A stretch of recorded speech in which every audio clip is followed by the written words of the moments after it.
Hello दोस्तों, क्या हाल चाल है आप लोगों के। बहुत दिन बाद वीडियो बना रहा हूँ। इसके पीछे का रीज़न ये था कि एक वीडियो जो मैंने बनाया था उसके बाद से मेरा मेंस का पेपर आ गया। मेरे को लग नहीं रहा था कि मेंस क्लियर हो जाएगा, बट मेंस क्लियर हो गया और मेंस का पेपर फिर एक महीने पे था, तो एक महीने तैयारी करना पड़ा। तो फिर तैयारी करके मेंस दिया, तो नंबर कुछ खास नहीं है, बॉर्डर लाइन पे है अभी। उसके बाद अभी एमटीएस आ गया, फिर एमटीएस का फॉर्म फिल किया था for the sake of a home state. ठीक है ना, तो उसके तो नंबर सही नहीं आया मेंस में, तो मैंने सोचा एक बार दे देते हैं। तो आज एमटीएस का पेपर था सेकेंड शिफ्ट में। तो पेपर का मैं बता दे रहा हूँ क्या क्या आया था और क्या क्या आगे वाले शिफ्ट में जिनका एग्ज़ाम है वो करके जाएंगे तो उनको बेनिफिट होगा। ठीक है, बाकी कुछ भी डाउट रहता है तो आप पूछ सकते हैं कमेंट में। मैं कमेंट का रेगुलरली जवाब देता हूँ, आंसर देता हूँ। ठीक है ना, बाकी बहुत सारे लोगों का डाउट है रिगार्डिंग जॉब एंड बहुत सारा क्वेरी पूछा गया है कमेंट में डिफरेंट वीडियोस पे, तो वो सेपरेट वीडियो बनाऊंगा इसके बाद। ठीक है ना, तो सबसे पहले देखिए, एंट्री आराम से हो गया, कोई प्रॉब्लम नहीं आया सिस्टम वगैरह में। पहला सेक्शन आपका आता है मैथ और रीजनिंग का, वो क्वालिफाइंग था, इजीली क्वालिफाई हो जाएगा, उसके बारे में बात नहीं करेंगे। उसके बाद आता है आपका जो सेक्शन 2, जिसमें इंग्लिश और जीएस आता है, जो कि डिसाइडिंग फैक्टर है। 25-25 क्वेश्चन आते हैं। तो सबसे पहले जीएस में 25 क्वेश्चन आया था, जिसमें से मैं बता दूं आपको 12 डुएबल थे, 10 से 12 डुएबल थे। और इंग्लिश में 25 क्वेश्चन में 19 से 20 क्वेश्चन डुएबल थे, मतलब इजीली कोई भी कर सकता था। अब उसके बाद आपको एफर्ट लगाने थे, ऑप्शन एलिमिनेशन करके 50-50 करके, उसके बाद तुक्का ही मारना था मैक्सिमम, ये मान लीजिए। तो अगर आपका एवरेज इतना है तो ठीक है, हो सकता है। अब कौन से टॉपिक से ज़्यादा आ रहे हैं और कौन से टॉपिक से आ सकते हैं, थ्रू आउट जब से ये पेपर स्टार्ट हुआ है, एंशियंट हिस्ट्री का और इकोनॉमिक्स का जो वेटेज है वो बहुत अच्छा रहा है।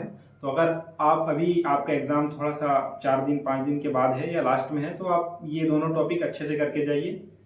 डांस और म्यूजिकल इंस्ट्रूमेंट ये कर जाइए। मैं डांस पढ़ रहा था, देख रहा था कुछ दिन से कि डांस आ रहा है, लेकिन डांस से नहीं आया एक भी क्वेश्चन। म्यूजिकल इंस्ट्रूमेंट और म्यूजिकल इंस्ट्रूमेंट से भी नहीं था क्वेश्चन, वो इंस्ट्रूमेंट कौन यूज करते हैं वो आया था क्वेश्चन। ठीक है ना, 2 क्वेश्चन था, एक तो इजी था जाकिर हुसैन वाला, और बाकी दूसरा जो था एक क्वेश्चन वो थोड़ा सा टफ साइड था, लेकिन वो हो गया। उसके बाद अगर इकोनॉमिक्स में बोले तो इकोनॉमिक्स में 2 क्वेश्चन आपके रहेंगे, 5 से 6 क्वेश्चन ऐसे रहेंगे जो मतलब वो अलग ही है, वो नहीं बनेगा। तो अगर आप रिस्क लेना चाहते हैं तो ठीक है, वरना आप इसको स्किप कर सकते हैं। इसके बाद ज्योग्राफी से 1-2 क्वेश्चन आपके आ रहे हैं। ज्योग्राफी में पहले तो 2-3 दिन आपका चला ये एटमॉस्फेयर का और कॉइन्स वगैरह का भी आ रहा था, तो वो सब अब ये जो सेकेंड फेज स्टार्ट हुआ है उसमें नहीं आ रहा है। तो उसके बाद आप मेरे शिफ्ट में आया था इकोनॉमी ज्योग्राफी से, वो ज्योग्राफी का ही पार्ट मान सकते हैं, आयरन ओर का आया था, कहाँ पे ज़्यादा प्रोड्यूस होता है।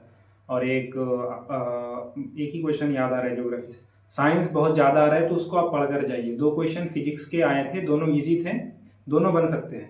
ठीक है ना, अगर किसी का बेसिक भी अगर अच्छा है साइंस में तो वो कर सकता था। उसके बाद केमिस्ट्री से क्वेश्चन नहीं था, बायोलॉजी से क्वेश्चन एक था, यूरिनरी ब्लेडर के ऊपर था। और उसके बाद करेंट अफेयर के 2 क्वेश्चन थे। 2 क्वेश्चंस में एक क्वेश्चन आपका दिसंबर 24 का था और एक 25 का था। 25 वाले में एक कुछ डिजीज आया था ब्रेन का, तो उसके रिलेटेड था। और 24 वाला था कुछ केस था कोल का, तो वो एक आया था, कौन कौन से कंट्री में आया था, ये है।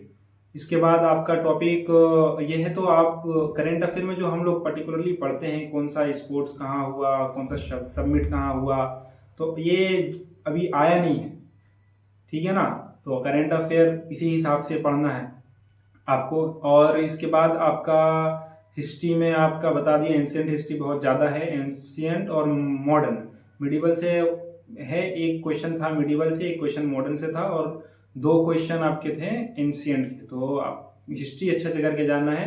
इकोनॉमिक्स से 2 क्वेश्चन आ रहे हैं, पॉलिटी से एक क्वेश्चन था, वो भी ऑप्शन एलिमिनेशन के थ्रू हो सकता था, वो आर्टिकल वाला नहीं था, कट मोशन का पूछा था। तो ये हो गया। उसके बाद अगर 4 स्पेलिंग का दिया था, स्पेलिंग एरर का, मिस स्पेल्ड वर्ड, और किसी में करेक्ट स्पेलिंग बताना था और किसी में इनकरेक्ट स्पेलिंग को ढूंढना था।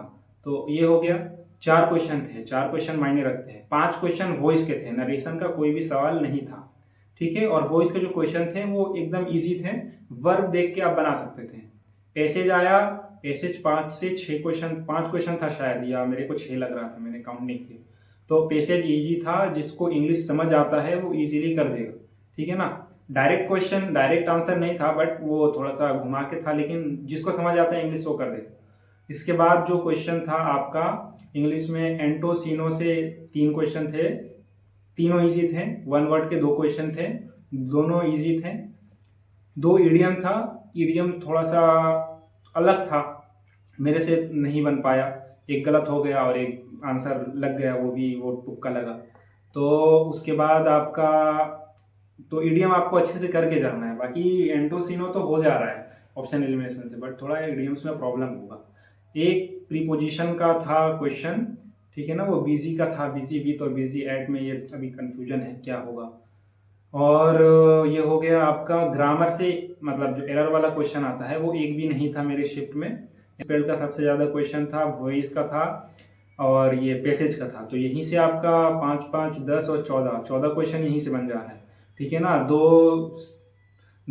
1 वर्ड, 3 साइनो इंटो, सिनोनिम्स और इंटोनिम्स, 3 सिनोनिम्स और 3 इंटोनिम्स, सॉरी 3 सिनोनिम्स और इंटोनिम्स दोनों मिलाकर 3 क्वेश्चन आए थे। तो यहाँ से आपका 20 क्वेश्चन हो गया, और एक प्रीपोजिशन का क्वेश्चन था आपका। तो ऐसे ही था, यही क्वेश्चन था। मैंने जो अटेम्प्ट किया है, मैंने पूरा अटेम्प्ट कर दिया, मतलब 50 आउट ऑफ 50। तो इसमें इसका रीज़न था, ये था कि मेरे को पोस्ट तो चाहिए नहीं, मेरे को पर्टिकुलर एक स्टेट में एक लोकेशन पे चाहिए। तो और मैंने प्रेफरेंस भी वही भरा है, ठीक है ना, सारी स्टेट का तो भरा नहीं है। तो अगर उसका कट ऑफ क्लियर होता है तो ठीक है, अगर नहीं होता है तो कोई प्रॉब्लम नहीं है। बाकी आप लोगों को अगर कोई इशू होता है तो आप मेरे को कमेंट में पूछ सकते हैं, ठीक है ना।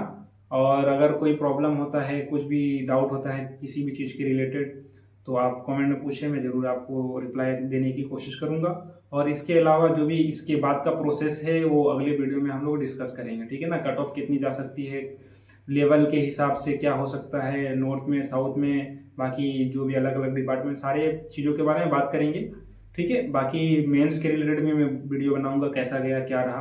तो फिलहाल ये वीडियो था उन लोगों के लिए जिनका एग्ज़ाम अपकमिंग में है। अच्छे से एग्ज़ाम दीजिए, ठीक है ना। All the best.